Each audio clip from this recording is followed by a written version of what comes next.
इसी को पड़ेगा आना, क्योंकि आ गया कहानियों का खजाना। तो चलिए खजानों से निकलता हूँ कहानी। क्या बात है सुनीता, आज तो तुम बहुत खुश लग रही हो। क्या बताऊं बहन, बात ही कुछ ऐसी है। तुम तो जानती हो मेरा बेटा राहुल पिछले 3 साल से पढ़ाई करने के लिए शहर गया हुआ था और अब आखिरकार वो पढ़ाई पूरी करके गांव लौट रहा है। अरे ये तो बहुत अच्छी बात है। बस सुनीता, अब जल्दी से कोई अच्छी घरेलू लड़की देखकर उसकी शादी कर दो और फिर सास बनकर मजे की जिंदगी जियो। हाँ, मैं भी यही सोच रही हूँ। बस एक बार वो शहर से आ जाए तो मैं उससे इस बारे में बात करूँ। वैसे मैंने उसके लिए एक बहुत सुंदर और घरेलू लड़की देखकर रखी हुई है। ये हुई ना बात। पर अगले दिन जब राहुल घर लौटा तो वो अकेला नहीं लौटा था, बल्कि उसके साथ एक लड़की भी थी। राहुल बेटा, तेरे साथ ये लड़की कौन है? माँ, ये सोनिया है, आपकी बहू। हमने 3 महीने पहले ही शादी की है। क्या तूने शादी कर ली? हाँ माँ, वो क्या है ना, हम दोनों एक दूसरे को बहुत पसंद करते थे और शादी तो करनी ही थी, तो सोचा देर क्या करनी। ये सुनकर सुनीता के होश उड़ गए। उसने अपने बेटे की शादी के लिए जो सपने देखे थे वो सारे सपने उसकी आंखों के सामने बिखर गए। ये तूने क्या किया? मैंने तेरी शादी के लिए कितने सपने देखे थे, तूने मेरे सारे सपनों पर पानी फेर दिया। मैंने तो तेरे लिए एक सुंदर, सुशील और घरेलू लड़की भी देख रखी थी और तू अपनी मर्जी से शहर से किसे ले आया? माँ, सोनिया भी बहुत अच्छी है, ये आपको शिकायत का कोई मौका नहीं देगी। ठीक है, अब मैं और कर भी क्या सकती हूँ। सुनीता के पास कोई रास्ता नहीं था, इसलिए उसने इस शादी को मानकर सोनिया को अपना लिया।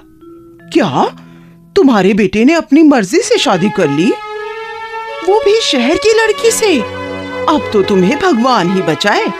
सही कहा बहन, वो शहर की लड़की गांव के रहन सहन में कैसे ढल पाएगी? और जैसा गांव की औरतों ने कहा था, सोनिया गांव के रहन सहन में बिल्कुल नहीं ढल पा रही थी। वो ना ही सुबह समय से जागती थी और ना ही घर का कोई काम करती थी।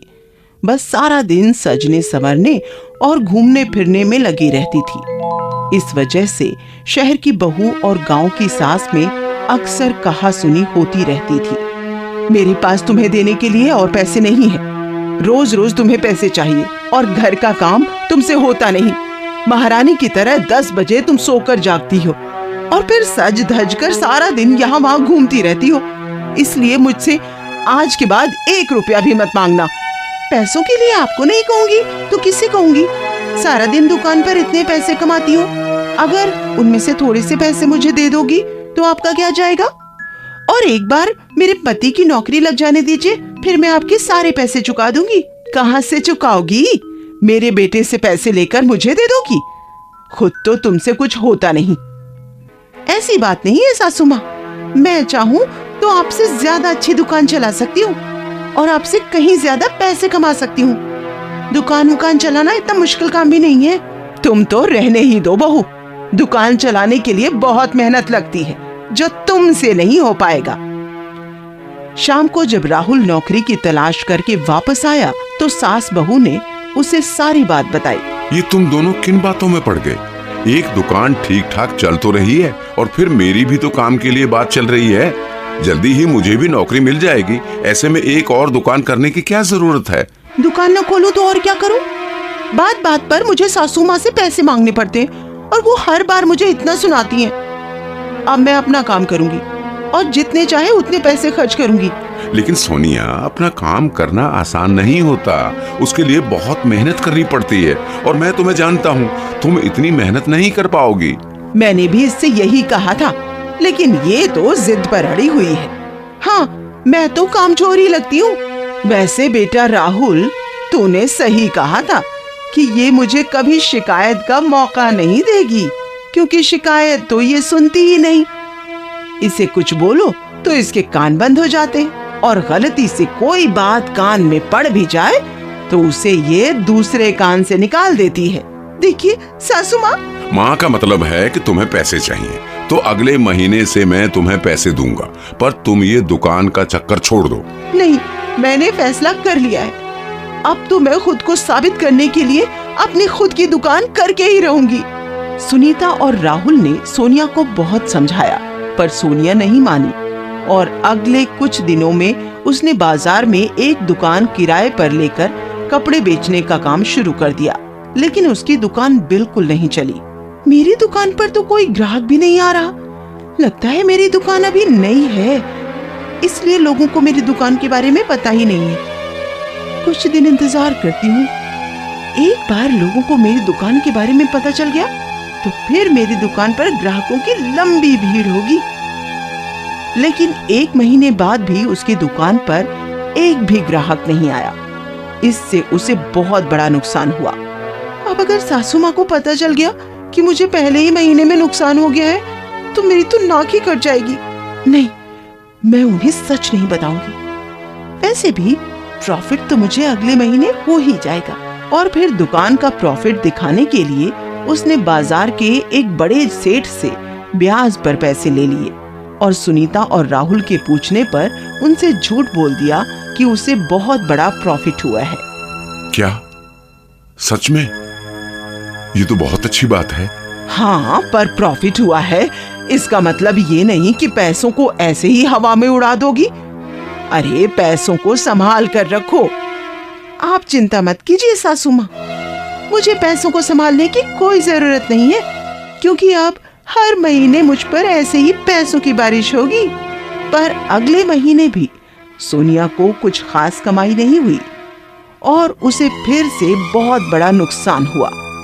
इस महीने थोड़ी कमाई तो हुई, लेकिन दुकान का किराया, ब्याज के पैसे और बाकी खर्चा निकालने के बाद मुझे इस महीने भी नुकसान ही हुआ है। पर कोई बात नहीं, एक बार और सेठ जी से ब्याज पर पैसे ले लेती हूँ। अगले महीने पक्का दुकान चली जाएगी। और फिर उसने एक बार फिर भारी ब्याज पर पैसे ले लिए और पिछली बार की तरह राहुल और सुनीता के सामने प्रॉफिट का दिखावा भी कर दिया। चलो ये अच्छा हुआ, माँ की दुकान के बाद अब सोनिया की दुकान भी चल पड़ी और अब तो मेरी भी नौकरी लग गई है। अब हम तीनों की मेहनत से हमारा घर बहुत तरक्की करेगा।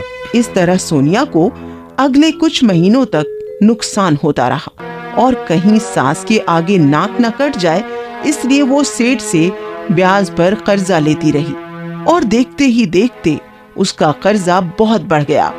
इसलिए जब वो एक बार फिर से सेठ जी से कर्जा लेने गई तो सेठ ने उससे कहा, देखो सोनिया, तुम पिछले 6 महीने से मुझसे ब्याज पर पैसा ले रही हो और अब असल और ब्याज मिलाकर तुम पर मेरे 2 लाख रुपए बनते हैं। इसलिए अब और कर्जा भूल जाओ और जल्दी से मेरा पैसा मुझे वापस करो। लेकिन सेठ जी, मेरी दुकान अभी ठीक से चल नहीं रही। एक बार मेरी दुकान ठीक से चल जाने दीजिए, मैं आपका सारा कर्जा उतार दूंगी। जो दुकान 6 महीने से नहीं चली वो दुकान अब कैसे चल जाएगी? मेरी सलाह मानो तो दुकान बंद करो और घर बैठो, नहीं तो कर्जे के चक्कर में जेल जाना पड़ेगा। जेल? हाँ, तुमने जल्द से जल्द मेरा पैसा नहीं चुकाया तो मैं तुम पर फ्रॉड का केस कर दूंगा और तुम्हें 5 साल के लिए जेल जाना पड़ेगा। सेठ के ऐसा कहने पर सोनिया बहुत डर गई। वो समझ चुकी थी कि अपनी सास के सामने दिखावा करने के चक्कर में उससे बहुत बड़ी गलती हो गई है। अब वो इस झूठ को ज्यादा दिन छुपा कर नहीं रख सकती और फिर उसने अपने पति और सास को सारा सच बता दिया। मुझे तो पहले से ही लग रहा था कि कुछ गड़बड़ तो जरूर है। कोई दुकान इतनी जल्दी कैसे प्रॉफिट में आ सकती है भला? दुकान को प्रॉफिट में आने में महीनों लग जाते हैं। मुझे माफ कर दो सासू माँ, मुझसे बहुत बड़ी गलती हो गई। मैं अपनी झूठी शान के चक्कर में कर्ज लेती रही और अब वो कर्जा बढ़कर 2 लाख रुपए हो गए हैं। प्लीज सासू माँ, मुझे बचा लो, नहीं तो वो सेठ मुझ पर फ्रॉड का केस कर देगा और मुझे जेल जाना पड़ेगा। राहुल, तुम सासू माँ को कहो ना। मैं क्या कहूँ सोनिया, मुझे तो तुमने कुछ बोलने लायक ही नहीं छोड़ा। एक तो मैंने माँ को बिना बताए तुमसे शादी की और तुमने इस परिवार को संभालने के बजाय उल्टा इस परिवार पर 2 लाख रुपए का कर्ज चढ़ा दिया। मैं अपनी गलती मानती हूँ, पर प्लीज मेरी अब मदद करो। अगर उस सेठ ने मुझ पर केस कर दिया तो मुझे 5 साल के लिए जेल जाना पड़ेगा। मैं जेल नहीं जाना चाहती।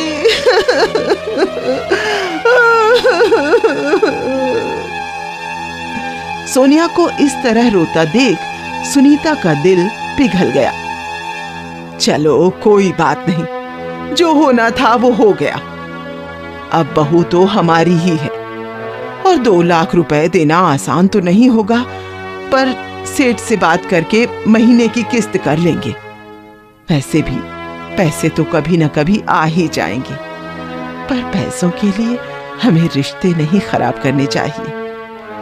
और सोनिया, उम्मीद है अब तुम्हें पैसों की कीमत समझ आ गई होगी और अब तुम पैसे संभल कर खर्च करोगी।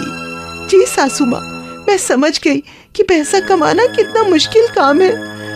अब मैं कभी फिजूल खर्ची नहीं करूंगी। और फिर अगले 2 साल तक सोनिया समेत सभी घर वालों ने मिलकर बहुत मेहनत से पैसे कमाकर सेठ का सारा कर्जा उतार दिया। इस तरह शहर की बहू ने गांव की सास को हराने के चक्कर में सास पर 2 लाख रुपए का कर्ज चढ़ा दिया, पर सास ने अपनी अच्छाई दिखाते हुए बहू को माफ करके उसे जिंदगी जीने का सही रास्ता दिखाया। तो कैसा लगा दोस्तों आज की कहानी? ऐसे ही दिलचस्प कहानियां सुनने के लिए हमारे चैनल कहानियों का खजानों को सब्सक्राइब करके बेल आइकॉन पर क्लिक अवश्य कीजिए। धन्यवाद।